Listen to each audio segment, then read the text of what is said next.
In this video, I'll show you how to upload and download the saved game data on your PS5 Pro. All you have to do is go to settings. So on the home page, select the settings wheel icon next to your profile at the top right corner, and then scroll down and select saved data and game or app settings. Choose that, and then select saved data, and then choose the first option, upload or delete from console storage. Select that, and then ensure that you are on the upload to cloud storage.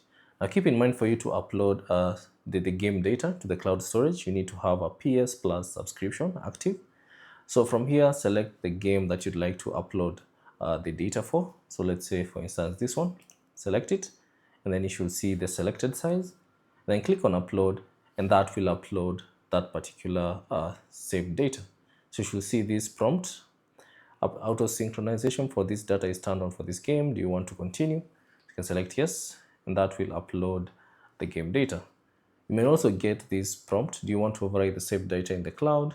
I can simply select yes, and that will upload that particular data. Now, if you want to download that specific data for that game, simply go back and select download or delete from cloud storage. Select that, and then choose the download to cloud storage. And then from here, find the game that you'd like to download from. So let's say, for instance, GTA 5. Select it, and then choose download. And then all you have to do is confirm, and that will download the saved data to your PS5 Pro. Thanks for watching. If you have any questions, leave them down in the comment section below, and I'll see you in the next one.